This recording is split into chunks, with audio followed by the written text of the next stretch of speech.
like to share a really fun, easy, very quick project using up strips of fabric left over from our quilting projects.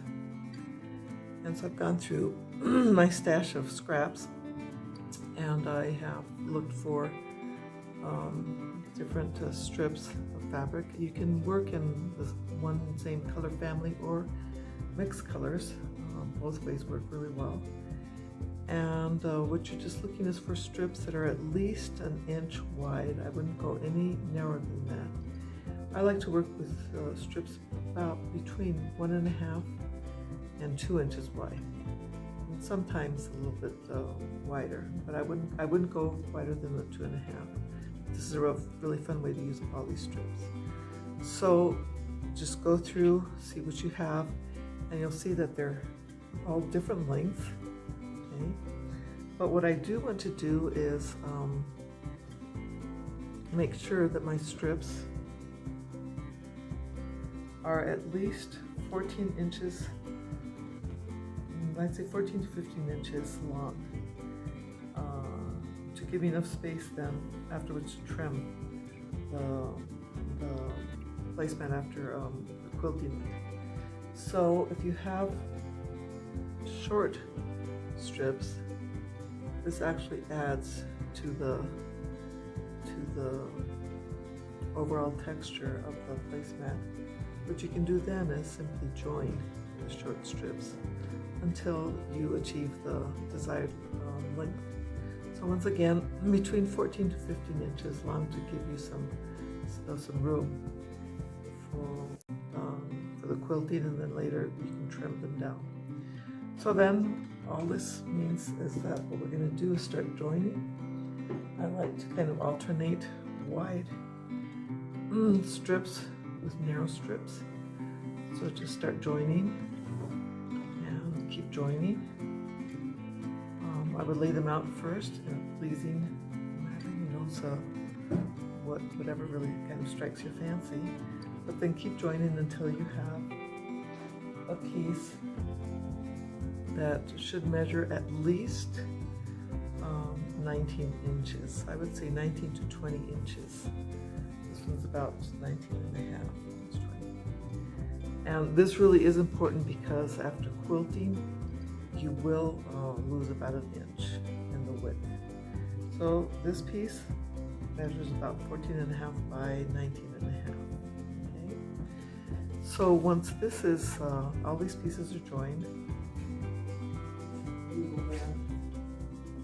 will then layer it with backing fabric or batting. I will spray base this just to hold it in place.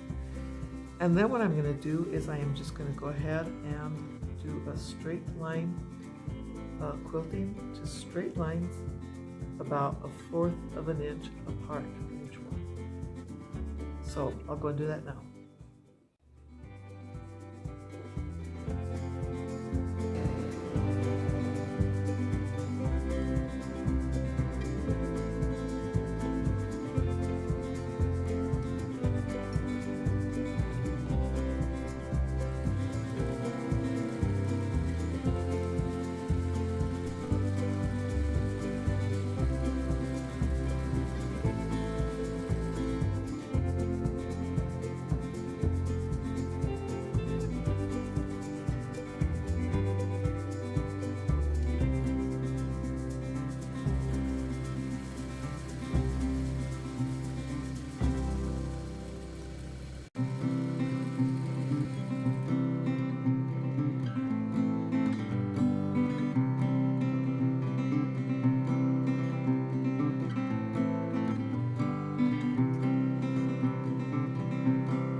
Okay, so I finished quilting the piece. I'm not really too concerned about being really exact with that 1/4 inch, but if you're a perfectionist, you might want to use a 1/4 inch foot to do that. The other thing that I forgot to mention is that I quilt on an industrial sewing machine, so I don't use a walking foot for that. But if you are going to do this on a domestic sewing machine, you might want to consider using a walking foot. Okay, and then the other thing that I also forgot to mention was that I did use a high loft batting. It's a polyester batting on this one, simply because I like kind of a stiff placemat. But you can use any type of batting that you like. Okay, so the finished piece has shrunk. Remember, this was almost 20 inches. It was about a little over 19 and a half. So I've lost an inch with the quilting. Okay, well, 3/4 of an inch. So all that's left now then is to trim this. And I like the 13 by 18 inch size placemat. So I'm going to trim this accordingly. Let's see, so if I do this, yeah. So I do have, see, you lose more on the width-wise than on the length-wise. I'm going to trim this. And once again, measure twice, cut once. Okay, we're okay.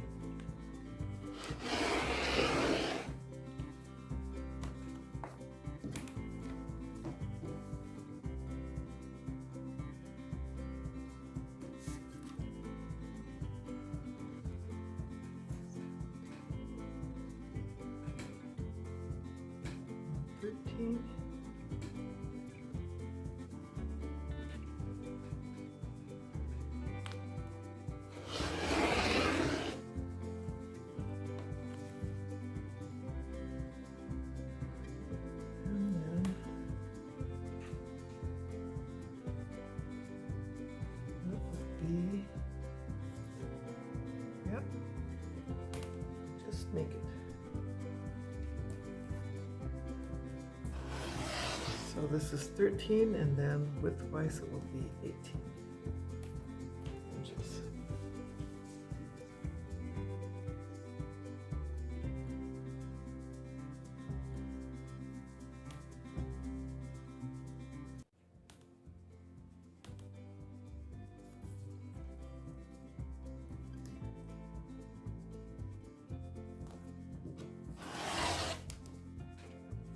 Okay, well, there we go. So now all that's left is to bind it, and I'll be finished. So I'm going to go ahead and bind it, and then we'll come back and show you the finished piece.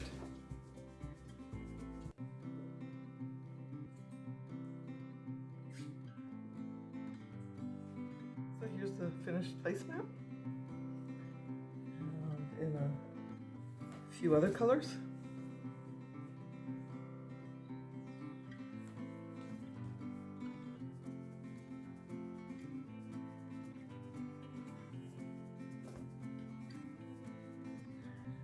I do like working with the same color family, so a really quick, easy project.